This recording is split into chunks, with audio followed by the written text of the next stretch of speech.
Good evening, sci-fi movie nerds, and welcome to the Sci-Fi Movie Guy Show.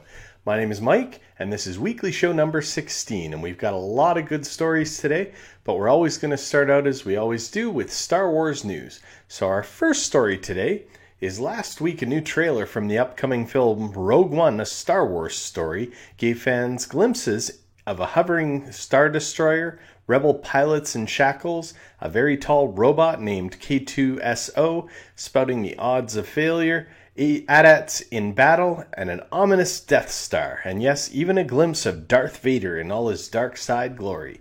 Now, in a new international trailer of Rogue One posted to YouTube on Monday, Mon Mothma reveals that the intercepted coded message about the weapons test came from Galen Erso, played by Mads Mikkelsen, who is playing the father of the main character Jyn Erso, played by Felicity Jones. There's not much known about Galen yet, but at this summer's Star Wars Celebration Europe, Mikkelsen did comment that his character, who is something of a Star Wars version of Manhattan Project leader J. Robert Oppenheimer, invented something so beautiful and so fantastic that it might have changed the universe. Could it be the Death Star, or perhaps something less sinister? Directed by Gareth Edwards, Rogue One, a Star Wars story, is scheduled to hit theaters December 16th. Now, I have to tell you, after seeing these two trailers, I am more excited about Rogue One than I think I was about The Force Awakens. I want to see Star Wars in a war film, and that's what we're going to get from these two trailers. It's going to be a beautiful war film. The choreography looks amazing. I can't wait to see this movie in December. Now, not to say I don't want to see Star Wars Episode 8, because I absolutely do. I want to see the continuation of what happens with Luke Skywalker and Rey and all of those characters. But if I'm right, I think Rogue One could possibly rival Empire Strikes Back, which is right now my favorite Star Wars movie. I like the fact that it's all new characters. I like the fact that it's set right before A New Hope. I can't think of one bad thing about this movie.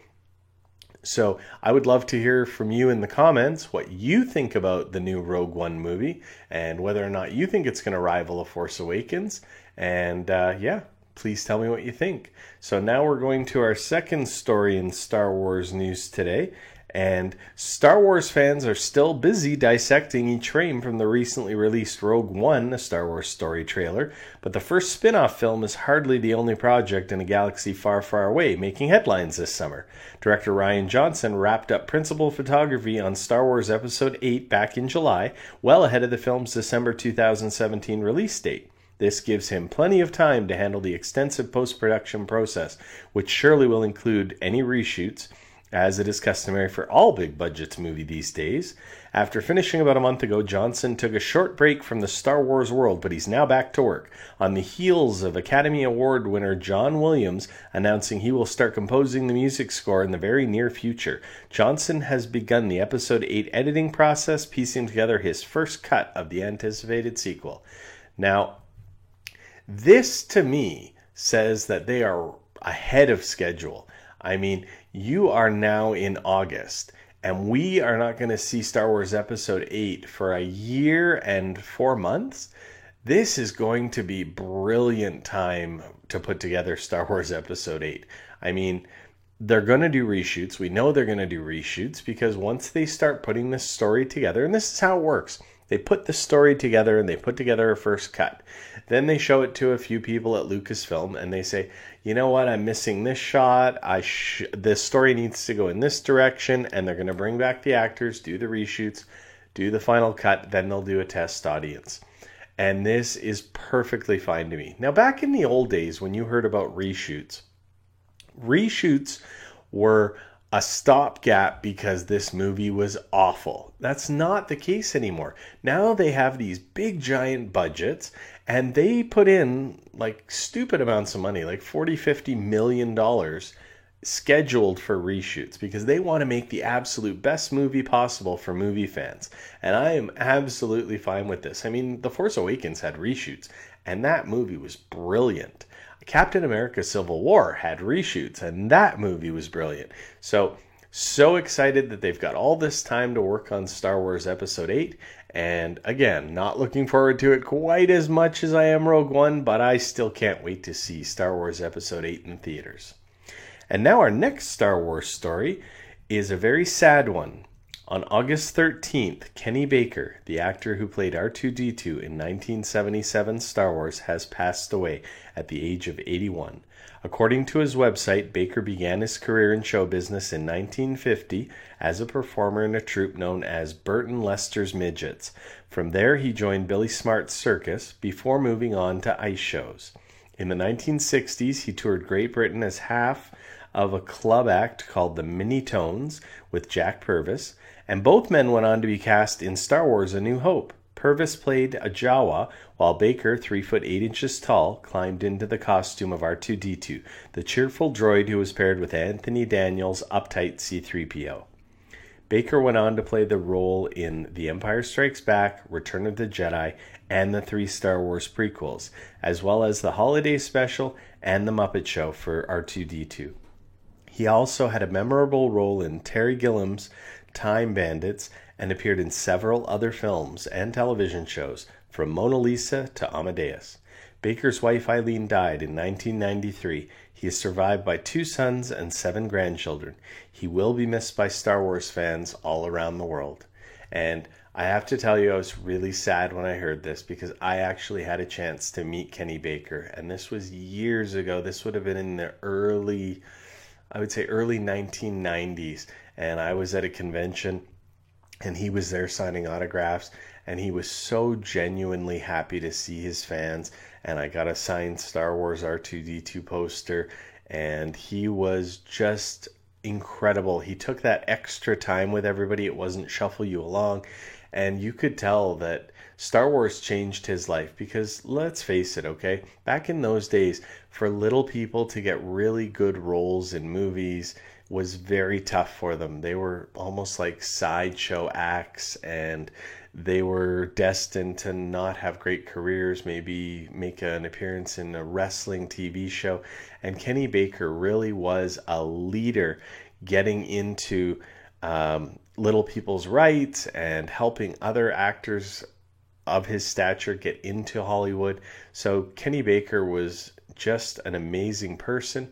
He was a great actor, a great human being, and he will be very much missed. So Kenny Baker, rest in peace.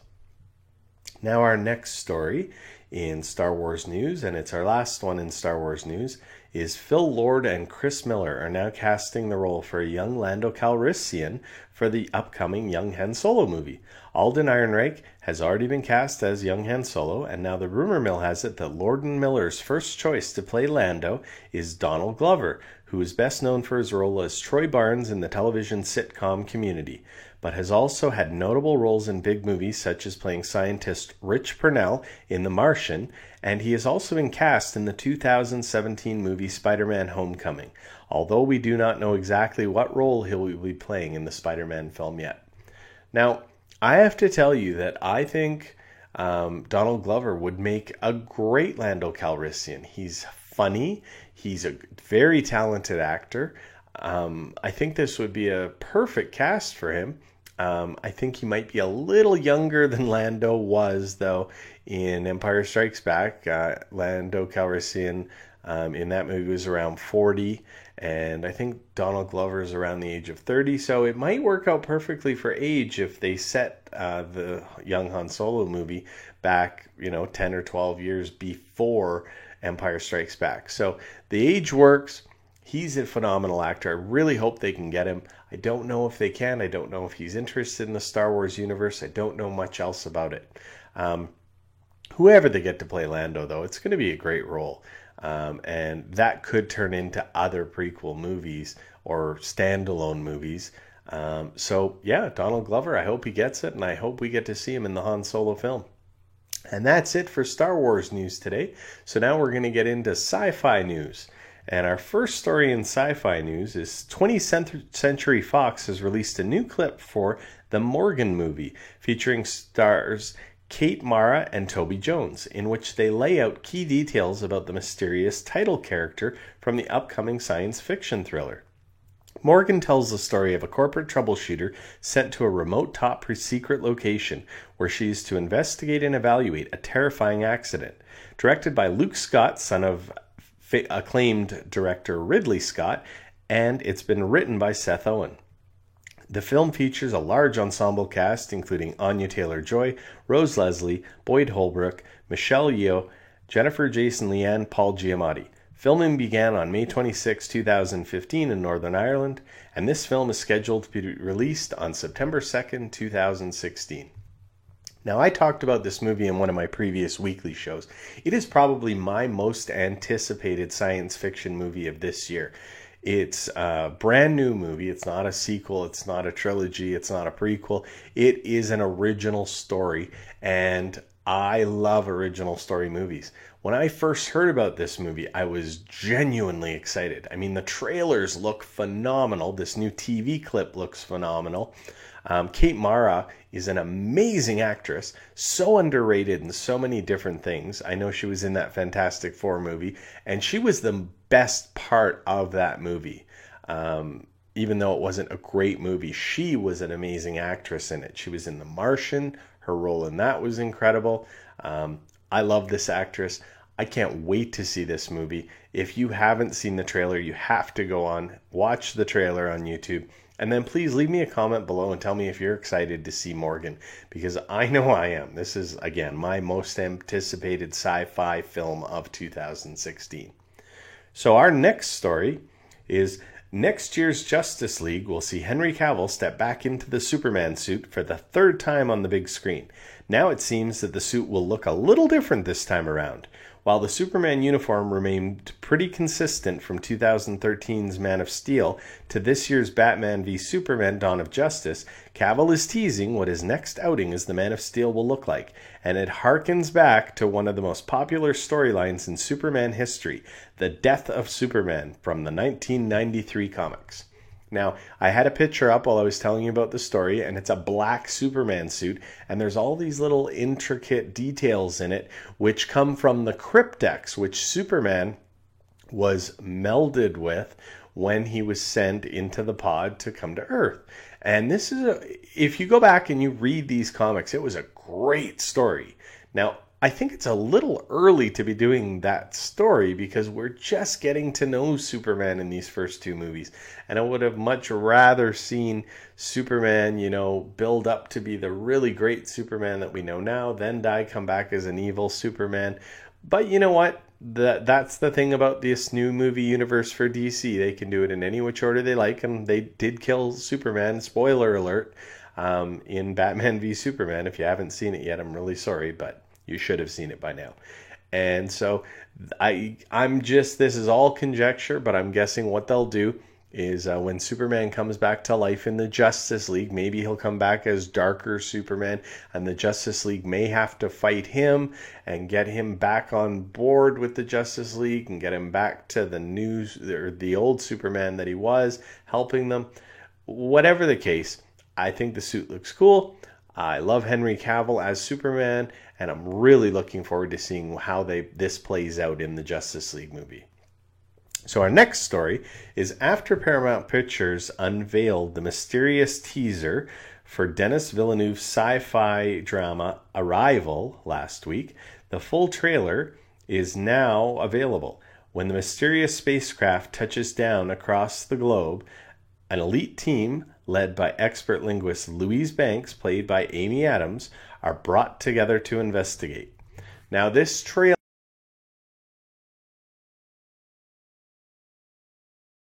that much. It has shades of Independence Day, shades of Species, except for the fact that it didn't look like the aliens were evil. So I hope that's how this film plays out, because I'm really tired of seeing aliens come to Earth. They pretend to be friends, then they become evil. We have to fight aliens, we kill aliens, we win the story. If it's another movie like that, I'm going to lose my mind. I want to see something original in an alien movie. So I really hope that it actually comes to the fact that humanity are the bad ones and the aliens are actually good. I love the way in this trailer that they show how the linguist, played by Amy Adams, is trying to figure out how to communicate with these aliens, and they're portraying her as a very, very intelligent character. So that part of the story intrigues me. But if that's only the first half an hour of the movie, and then it's, oh, aliens are trying to kill us, we're going to kill them, I'll be really disappointed, because I want to see more than an action film. I want to see something with meat in the story and character development. So here's hoping that Arrival surprises me and delights me in the movie theater. So now we go to our next story. With Zack Snyder currently filming Justice League, the follow-up to both DC Comics and Warner Brothers' Batman v Superman: Dawn of Justice, and the recent David Ayer-directed anti-hero flick Suicide Squad, we're starting to get some info on the film's other characters. Snyder shared a behind-the-scenes set image that reveals Jason Momoa as Arthur Curry / Aquaman, featuring Momoa in his Atlantean armor. And I gotta tell you, this armor looks really, really cool. Now, I'm not sure about him standing there holding a guitar. I think they could have done a better set photo to release, but I guess it's just a behind-the-scenes thing of him hanging out playing the guitar. But that armor looks super cool. I am just loving Aquaman more and more, everything that I'm seeing. From the Justice League trailer to this picture, I think Jason Momoa is going to be brilliant as Aquaman. And it's really, as I said before in one of my other shows, going to take away that stigma of the blonde-haired, orange suit, blue pants Aquaman that everybody made fun of. I don't think anyone is going to be making fun of Jason Momoa's version of Aquaman, and if they do, I think he'll have something to say about it. And I wouldn't want to get that guy mad at me in a dark alley. So our next story is Suicide Squad opened to a record number for an August release of $185 million, beating Guardians of the Galaxy, which used to hold that title. However, in its second week, it only brought in $43.7 million, which is a 67% drop from its opening weekend, but it still held the number one spot in its second week.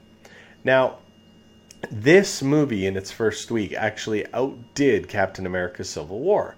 Captain America: Civil War, I think, was around $165 million, so it beat it by about $20 million. And then it dropped off about 60%. This has dropped off 67%, but I think the number and the dollar figures are just around the same, which it's a normal drop like that for a superhero movie, because everybody, I think, got out to see it on the first weekend that was going to see it. Then a lot of people who didn't see it caught it the second weekend. Some people went back for a second time. I'm planning on going back to see it again in a couple of weeks, but this is a normal drop-off. This movie is a success already by dollar figures, because I think it's already done more than the studios expected.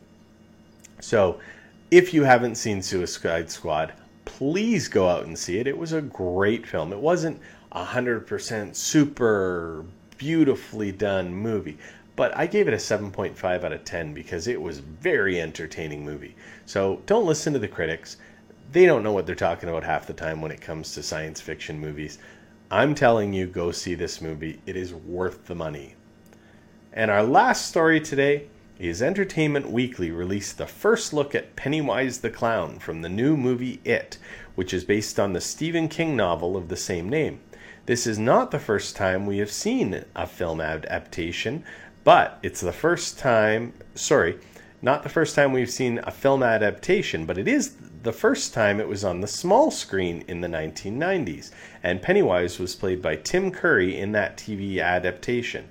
The movie version is scheduled for release in September of 2017, and that picture that I just had up of Pennywise the Clown is the artist's rendering of what the costume is going to look like and what Pennywise is going to look like.